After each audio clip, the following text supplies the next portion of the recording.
ಯೋಗ ಯೋಗ ಅಂದರೆ ಯುಜ್ ಅಂತ, to join. ಆತ್ಮತತ್ವ ಪ್ರಾಣ ಜೊತೆ ಗುರುತಿಸ್ಕೋಬೇಕು. ಯಾರ ಜೊತೆ? ಪ್ರಾಣ ಜೊತೆ ಗುರುತಿಸ್ಕೋಬೇಕು. ತತ್ವ ಜೊತೆ ಗುರುತಿಸ್ಕೊಳ್ಳೋದು, ಪ್ರಾಣ ಜೊತೆ. ಪ್ರಾಣ ಯಾಕೆ ಮಧ್ಯ ಬಂತು ಅಂತ ನನಗೆ ಅರ್ಥ ಆಗಲಿಲ್ಲ. ಎಲ್ಲ ಅವನು ಹೇಳಿದ್ದೇನು ಪತಂಜಲಿ, ಯೋಗ ಚಿತ್ತವೃತ್ತಿ ನಿರೋಧ. ಉಸಿರಿಡ್ಕೊಂಡು ಕೂತ್ಕೊಳ್ಳಿಂದ ಎಲ್ಲಿ ಹೇಳಿದ್ದಾನೆ? ಚಿತ್ತವೃತ್ತಿ ಅಂದ್ರೇನು? ಮನಸ್ಸಿನ ಅಲೆಗಳು ಇಲ್ಲದೇ ಇರೋದು. ಫಸ್ಟು ಮಂತ್ರ ಪತಂಜಲಿ ಯೋಗ ಸೂತ್ರ, ಮೊದಲನೇ ಸೂತ್ರ, ಯೋಗ ಚಿತ್ತ ವೃತ್ತಿ ನಿರೋಧ. ಮನಸ್ಸಿನ ಅಲೆಗಳು ಇಲ್ಲದಂತೆ ಮಾಡುವುದು. ಮನಸ್ಸಿನ ಅಲೆಗಳು ಇಲ್ಲದಂತೆ ಮಾಡುವುದಂದರೆ ಮನಸ್ಸು ಇಲ್ಲ. ಮನಸ್ಸು ಇಲ್ಲದೆ ಹೋದ್ರಲ್ಲಿ ಏನು ಉಳಿತದೆ? ಪರಮಾತ್ಮ ಮಾತ್ರ ಇರುತ್ತೆ. ಮನಸ್ಸನ್ನು ಸೇರಿಸೋದಂದರೆ ಮನಸ್ಸನ್ನು ಕಿತ್ತು ಬಿಸಾಕೋದು, ಮನಸ್ಸಿಗೆ ಇಂಪಾರ್ಟೆನ್ಸ್ ಕೊಡದೇ ಇರೋದು. ಮನೆಯೇವ ಮನುಷ್ಯಾಣ ಕಾರಣಂ ಬಂಧ ಮೋಕ್ಷಯೋ. ಬಂಧನಕ್ಕೆ ಮನಸ್ಸು ಕಾರಣ, ಮೋಕ್ಷಕ್ಕೆ ಮನಸ್ಸು ಕಾರಣ. ನಿಮಗೆ ಬಂಧನ ಬೇಕೋ ಮೋಕ್ಷ ಬೇಕೋ ನೀವೇ ಡಿಸೈಡ್ ಮಾಡಿ. ನಿಮ್ಮ ಮನಸ್ಸನ್ನ ಯಾವ ಕಡೆ ತೊಗೊಂಡೋಗ್ತೀರಾ ನೀವೇ ಡಿಸೈಡ್ ಮಾಡಿ. Choice is yours. ಸಿನಿಮಾ ಅಂತ ಹೇಳ್ತಾರೆ, ಚಾಯ್ಸ್ ಈಸ್ ಯುವರ್ಸ್ ಅಂತ. ಚಾಯ್ಸ್ ನನ್ನದೇ ಆಗಿದ್ದರೂ ಕೂಡ ಅದು ಚೂಸ್ ಮಾಡಬೇಕಾದ್ರೆ ಕೆಲವು ಶಕ್ತಿಗಳು ಬೇಕು ನನಗೆ. ಆ ಶಕ್ತಿ ಪರಮಾತ್ಮನಿಂದಲೇ ಬರಬೇಕು. ನಾನು ಎಷ್ಟರ ಮಟ್ಟಿಗೆ ನನ್ನನ್ನು ನಾನು ಸರೆಂಡರ್ ಮಾಡ್ಕೊಳ್ತೀನಿ ಅಷ್ಟರ ಮಟ್ಟಿಗೆ ನನಗೆ ಆ ಶಕ್ತಿ ಬರಲಿಕ್ಕೆ ಶುರುವಾಗುತ್ತೆ.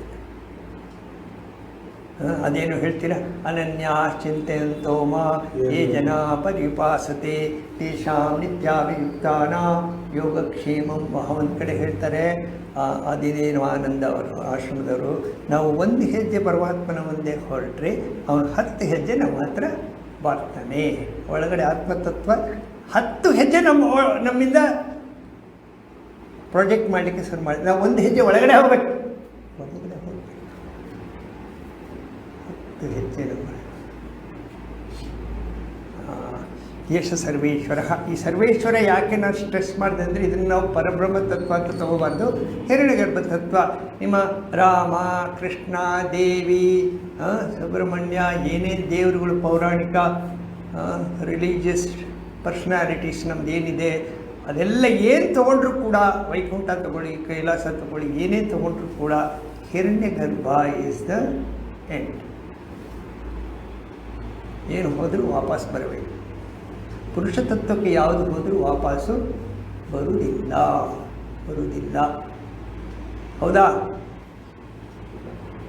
ಈಗ ಏಷ ಸರ್ವೇಶ್ವರ ಏಷ ಸರ್ವಜ್ಞ ಯೋನಿ ಪ್ರಭವ ಅಪ್ಯಗೆ ಭೂತ. ಈಗ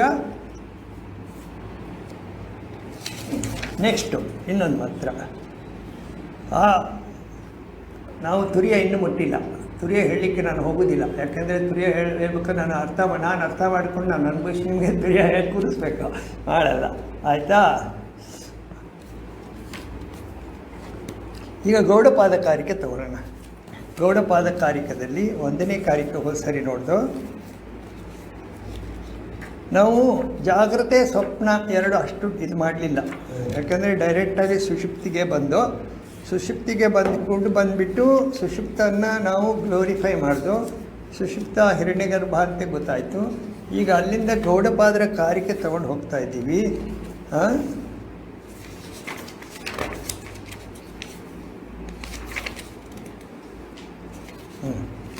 ಓಕೆ, ಇದಾದಮೇಲೆ ಏಷ ಸರ್ವೇಶ್ವರ ಆಯ್ತಲ್ಲ. ಬಹಿಷ್ಪ್ರಜ್ಞೋ ವಿಷ್ಣು ಬಹಿಷ್ಪ್ರಜ್ಞೋ ವಿಭುರ್ವಿಶ್ವೋ ಅಂತಃಪ್ರಜ್ಞಸ್ತ ತೈಜಸಃ ಘನ ಪ್ರಜ್ಞಸ್ತತ ಪ್ರಾಜ್ಞಾ ಏಕ ಏವ ತ್ರಿಧಾ ಸ್ಮೃತ. ಇದು ನೋಡಿ, ಸ್ವಲ್ಪ ಗಮನ. ಈಗ ನೀವು ಸ್ವಲ್ಪ ರಿಲ್ಯಾಕ್ಸ್ ಮಾಡಿಕೊಂಡು ಮನಸ್ಸನ್ನು ಈ ಕಡೆ ತಿರುಗಿಸಿದ್ರೆ ಇಲ್ಲಿ ಸೈಂಟಿಫಿಕ್ ಅಪ್ರೋಚ್ ಇದೆ. ನೀವು ಪೌರಾಣಿಕ ವಿಷಯಗಳನ್ನು ತಗೊಂಡು ರಾಮ ಕೃಷ್ಣ ತಗೊಂಡು ಆತ್ಮತತ್ವಕ್ಕೆ ಅಥವಾ ಭಗವದ್ಗೀತೆ ತಗೊಂಡು ಆತ್ಮತತ್ವಕ್ಕೆ ಹತ್ತಿರ ಹೋಗುವಂಥ ಪರಿಸ್ಥಿತಿ ಅದು ನಿರ್ಮಾಣ ಆಗುತ್ತೆ. ಅದು ನಿಧಾನವಾಗುತ್ತೆ. ಇಲ್ಲಿ ಡೈರೆಕ್ಟಾಗಿ ನಮ್ಮ ಅನುಭವಗಳ ಜೊತೆ ನಾವು ಗುರುತಿಸಿಕೊಂಡು ಡೈರೆಕ್ಟ್ ಅಧ್ಯಾತ್ಮವನ್ನು ಟಚ್ ಮಾಡಲಿಕ್ಕೆ ಇಲ್ಲಿ ಪ್ರಯತ್ನ ಮಾಡ್ತಾ ಇದ್ದಾರೆ. ಸೈಂಟಿಫಿಕಲಿ ನೀವೇ ಪೌರಾಣಿಕ ವ್ಯಕ್ತಿ ಬೇಡ, ಕಲ್ಲು ಬೇಡ, ಗುಡಿ ಗೊಬ್ಬರ ಬೇಡ, ಕೂತ್ಕೊಂಡು ಒಂದು ಕಡೆ ನಿಮ್ಮ ಅನುಭವವನ್ನು ಅನಲೈಸ್ ಮಾಡಿ. ನಿಮ್ಮ ಅನುಭವವನ್ನು ಅನಲೈಸ್ ಮಾಡಿ. ಅದು ಇದು ಬಹಿಷ್ಪ್ರಜ್ಞೋ ವಿಭುರ್ ವಿಶ್ವ. ನಾವು ಹೊರಗಡೆ ನೋಡ್ತಾ ಇದ್ದೀವಲ್ಲ, ಇವನು ಸರ್ವವ್ಯಾಪಿ, ಇವನಿಗೆ ವಿಶ್ವ ಅಂತ ಹೇಳ್ತಾರೆ. ಅಂತಃಪ್ರಜ್ಞಸ್ಸು ತೈಜಸ, ಒಳಗಡೆ ನಾವು ಸ್ವಪ್ನಸ್ಥಾನದಲ್ಲಿ ಅನುಭವಿಸೋರಿಗೆ ತೈಜಸ ಅಂತ ಹೇಳ್ತಾರೆ. ಘನಪ್ರಜ್ಞಸ್ತಥಾ ಪ್ರಾಜ್ಞ, ಈ ಮೂರನೇ ಅವಸ್ಥೆ ಘನಪ್ರಜ್ಞದಲ್ಲಿ ಅವನಿಗೆ ಪ್ರಾಜ್ಞ ಅಂತ ಹೇಳ್ತಾರೆ. ವಿಶ್ವ, ತೈಜಸ, ಪ್ರಾಜ್ಞ, ಮೂರು ಹೆಸರುಗಳಿಂದ ಕರೀತಾ ಇದ್ದಾರೆ ಮೂರು ವ್ಯಕ್ತಿನ. ವಿಶ್ವದಲ್ಲಿ ಒಬ್ಬ ವ್ಯಕ್ತಿ, ತೈಜಸದಲ್ಲಿ ಒಬ್ಬ, ಪ್ರಾಜ್ಞದಲ್ಲಿ ಒಬ್ಬ. ಹೇಳ್ತಾರೆ ಏಕ ಏವ ತ್ರಿಧಾ ಸ್ಮೃತ, ಒಬ್ಬನೇ, ಸೇಮ್ ಫೆಲೋ. ವಿಶ್ವ ಯಾರು ಅನುಭವಿಸ್ತಾನೆ ಅವನು ತೈಜಸವನ್ನು ಅನುಭವಿಸ್ತಾನೆ, ಅವನು ಪ್ರಾಜ್ಞನೂ ಆಗಿರ್ತಾನೆ. ಏಕ ಏವ ತ್ರಿಧಾ ಸ್ಮೃತ, ಸೇಮ್ ಫೆಲೋ. ಮೂರು ಅನುಭವಗಳಾದಾಗ ದೆರ್ ಇಸ್ ಎ ಸಕ್ಸೆಷನ್. ಒಂದು ಅನುಭವಕ್ಕಿಂತ ಇನ್ನೊಂದು ಅನುಭವಕ್ಕೆ ಅವನು ಹೋದಾಗ ದೆರ್ ಇಸ್ ಎ ಗ್ಯಾಪ್. ಹೌದಾ? ಅದು ಎಷ್ಟು ಕಮ್ಮಿ ಇದ್ರೂ ಇರ್ಬೋದು, ಎಷ್ಟು ಸ್ಮಾಲ್ ಗ್ಯಾಪ್. ಇದನಾ ಇವನು ಇನ್ನೊಂದು ಹೋದಾಗ ಮಧ್ಯೆ ಒಂದು ಗ್ಯಾಪ್ ಇರುತ್ತೆ. ಆ ಗ್ಯಾಪಲ್ಲಿರೋನು ಯಾರು? ಅವನು ವಿಶ್ವಾನರಲ್ಲ, ಅವನು ತೈಜಸ ಅಲ್ಲ, ಅವನು ಪ್ರಾಜ್ಞನೂ ಅಲ್ಲ. ಆ ಗ್ಯಾಪಲ್ಲಿರೋನು ಯಾರು? ಏಕ ಏವ ತ್ರಿಧಾ ಸ್ಮೃತ. ಸ್ಮೃತ, ಸ್ಮೃತ್ಯ, ಪೂರ್ವ ಸ್ಮೃತ್ಯ, ನೆನಪಿಗೆ ತಂದುಕೊಳ್ತಾನೆ. ಯಾರು? ಒಬ್ಬ. ಅಲ್ಲೇನಾಯಿತು? I am not tagged on to Vishwa, I am not tagged on to Taijasa, I am not tagged on to Prajna. I am different from all the three experiences. Who am I? ಯಾರು? ಏಕ ಏವ ತ್ರಿಧಾ ಸ್ಮೃತ. ಯಾರು? ಅಲ್ಲಿಗೇನಾಯಿತು? ನಿದ್ದೆ ಅನುಭವವನ್ನು ಯಾರೋ ನಿದ್ದೆ ಅನುಭವವನ್ನು ಯಾರೋ ಸಾಕ್ಷಿ ರೂಪದಿಂದ ನೋಡ್ತಾ ಇದ್ದಾನೆ ಅಂತಾಯ್ತು. ಹೌದಾ? ನಿದ್ದೆ ಅನುಭವಕ್ಕೆ ಒಬ್ಬ ಸಾಕ್ಷಿ ಇದ್ದಾನೆ, ಎಚ್ಚರಾವಸ್ಥೆಗೂ ಒಬ್ಬ ಸಾಕ್ಷಿ ಇದ್ದಾನೆ, ಸ್ವಪ್ನಾವಸ್ಥೆಗೂ ಒಬ್ಬ ಸಾಕ್ಷಿ ಇದ್ದಾನೆ. ಈ ಸಾಕ್ಷಿ ಯಾರು? ಈ ಮೂರು ಅವಸ್ಥೆಗಳಿಂದ ಬೇರೆ ಆಗಿರ್ತಾನ? ಇಲ್ಲ, ಒಂದೇ ಆಗಿರೋದು. ಮೂರು ಅವಸ್ಥೆಗಳಿಗಿಂತ ಅವನು ಬೇರೆ ಆಗಿರ್ತಾನೆ. ಇವನು ಯಾರು? ಚೈತನ್ಯ, ತುರಿಯ, ನೀವೇ. ನಿಮ್ದು ನಾಲ್ಕನೇ ಅವಸ್ಥೆ ಅದೇ. ನಿಮ್ದು ನಾಲ್ಕನೇ ಅವಸ್ಥೆ ಅದೇ. ಅದು ಹೇಗಿರ್ತದೆ? ಹೇಗಿರ್ತದೆ? ನಿಮ್ಮದು ನಾಲ್ಕನೇ ಅವಸ್ಥೆ ಹೇಗಿರ್ತದೆ? ಇವತ್ತು ಟಚ್ ಮಾಡ್ತೀನಿ. ಹೇಗಿರ್ತದೆ? ಬೇಗ ಏನೋ ಒಂದು ಹೇಳಿ. ನಿಮ್ಮದು ನಾಲ್ಕನೇ ಅವಸ್ಥೆ ಹೇಗಿರ್ತದೆ? ಯಾವ ರೀತಿ ಇರುತ್ತೆ? ಬೀಜ ರೂಪದಲ್ಲಿರುತ್ತೆ. ಬೀಜ ರೂಪನೂ ಇರೋದಿಲ್ಲ.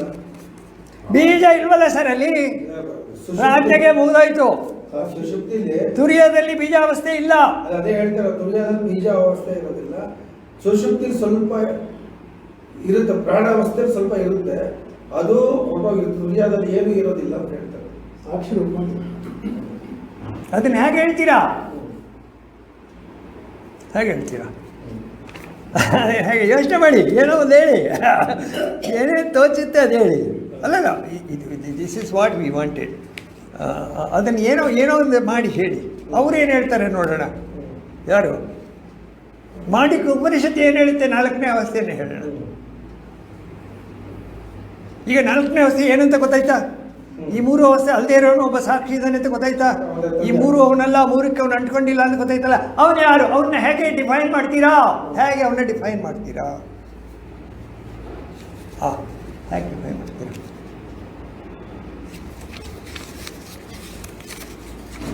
ಥಿಂಕ್. ಅಮನಸ್ಕ ಅಚಿಂತ್ಯ ಸಾಕ್ಷಿ ಕೂಡ ಇಲ್ಲ. ಸಾಕ್ಷಿ ಕೂಡ ಇಲ್ಲ. ಎಸ್ ಎಸ್ ಎಸ್, ಸಾಕ್ಷಿ ಕೂಡ ಇಲ್ಲ, ಕರೆಕ್ಟ್. ಹಾಂ, ಸಾಕ್ಷಿ ಅಂತಂದರೆ ಅವ್ರು ಯಾರೋ ಇರಬೇಕು. ಇರಬೇಕು. ಹಾಂ, ಸಾಕ್ಷಿನೂ ಅಲ್ಲ. ಸಾಕ್ಷಿಯಿಂದ ನಾವು ಅನುಕೂಲಕ್ಕೆ ಹೇಳ್ಕೊಳ್ತೀವಿ, ಅನುಕೂಲಕ್ಕೆ ಹೇಳ್ತೀವಿ. ತಗೊಳ್ಳಿ, ಡೆಫಿನೇಷನ್ ಹೇಳ್ತೀವಿ. ಇದು ಉಪನಿಷತ್ತಿನ 7ನೇ ಮಂತ್ರ. ಉಪನಿಷತ್ತಿನ ಈಗ ನಿಮಗೂ 4 ಮಹಾವಾಕ್ಯಗಳು ಇದಾವಲ್ಲ, 4 ವೇದದಲ್ಲಿ. ಈ 4 ಮಹಾವಾಕ್ಯಗಳು ದೇ ಹ್ಯಾವ್ ಡಿಫೈನ್ಡ್, ಹೌದಾ? ಮಾಂಡವ್ಯ ಉಪನಿಷತ್ತಲ್ಲಿ ಏನು ಡಿಫೈನ್ ಮಾಡಿದೆ? ಅಯಮಾತ್ಮ ಬ್ರಹ್ಮ, this Atman is Brahman, it has defined. ಋಗ್ವೇದದಲ್ಲಿ ಪ್ರಜ್ಞಾನಂ ಬ್ರಹ್ಮ, ದೇ ಹ್ಯಾವ್ ಡಿಫೈನ್ಡ್. ಈಗ ಡಿಫೈನ್ ಮಾಡಲಿಕ್ಕಾಗುತ್ತಾ? ಡಿಫೈನ್ ಮಾಡಲಿಕ್ಕಾಗಲ್ಲ ಅದನ್ನು. ಆದರೂ ನಿಮಗೆ ಸ್ವಲ್ಪ ಅನುಕೂಲ ಆಗಲಿ ಅಂತ ಅವರು ಒಂದು 4 ವರ್ಡ್ ಹಾಕಿ ನಿಮಗೆ ಡಿಫೈನ್ ಮಾಡಿ ಹೀಗಿರುತ್ತೆ ಅಂತ. So real definition of Atman is ನ ಅಂತಃಪ್ರಜ್ಞಂ ನ ಬಹಿಷ್ಪ್ರಜ್ಞಂ ನೋ ಭಯತ ಪ್ರಜ್ಞಂ. ಆಯಿತಾ? ನ ಪ್ರಜ್ಞಾನಘನಂ ನ ಪ್ರಜ್ಞಂ ನ ಅಪ್ರಜ್ಞಂ ಅದೃಶ್ಯಂ ಅವ್ಯವಹಾರ್ಯಂ ಅಗ್ರಾಹ್ಯಂ ಅಲಕ್ಷಣಂ ಅಚಿಂತ್ಯಂ ಅವ್ಯಪದೇಶಂ ಏಕಾತ್ಮ ಪ್ರತ್ಯಯಸಾರಂ ಪ್ರಪಂಚೋಪಶಮಂ ಶಾಂತಂ ಶಿವಂ ಅದ್ವೈತಂ ಚತುರ್ಥಂ ಮನ್ಯಂತೆ ಸ ಆತ್ಮ ಸ ವಿಜ್ಞೇಯ. ಈ ರೀತಿ ಆತ್ಮನನ್ನು ತಿಳ್ಕೊಳ್ಬೇಕು. ಏನಂತ ತಿಳ್ಕೊಳ್ಳೋದು? ಅದಲ್ಲ ಅದಲ್ಲ ಅದಲ್ಲ ಅದಲ್ಲ ಅದಲ್ಲ, ಯಾವುದೂ ಅಲ್ಲ. ಈ ರೀತಿ ತಿಳ್ಕೊಳ್ಳಿ. ಹೆಂಗೆ ತಿಳ್ಕೊಳ್ಳೋದು? ನಿಮ್ಗೆ ಏನಾದರೂ ವಸ್ತು ಕೊಟ್ಟರೆ ತಿಳ್ಕೊಳ್ತೀರಾ. ಅಲ್ಲ ಅಲ್ಲ ಅಲ್ಲ ಅಂದರೆ ಏನು ತಿಳ್ಕೊಳ್ತೀರಾ? ಅದಕ್ಕೆ ಯಾಜ್ಞವಲ್ಕ್ಯ ಹೇಳ್ತಾನೆ, ನೇತಿ ನೇತಿ ಇತ್ಯೇವ ಬ್ರಹ್ಮಗ್ರಾಹ್ಯಂ. ಅದಲ್ಲ ಅದಲ್ಲ ಅಲ್ಲ ಅಲ್ಲ ಅಲ್ಲ ಅಂತ ಹೇಳಿ ಸುಮ್ಮನೆ ಆಗ್ಬಿಡ್ತೀರಲ್ಲ, ಅದು ಬ್ರಹ್ಮ.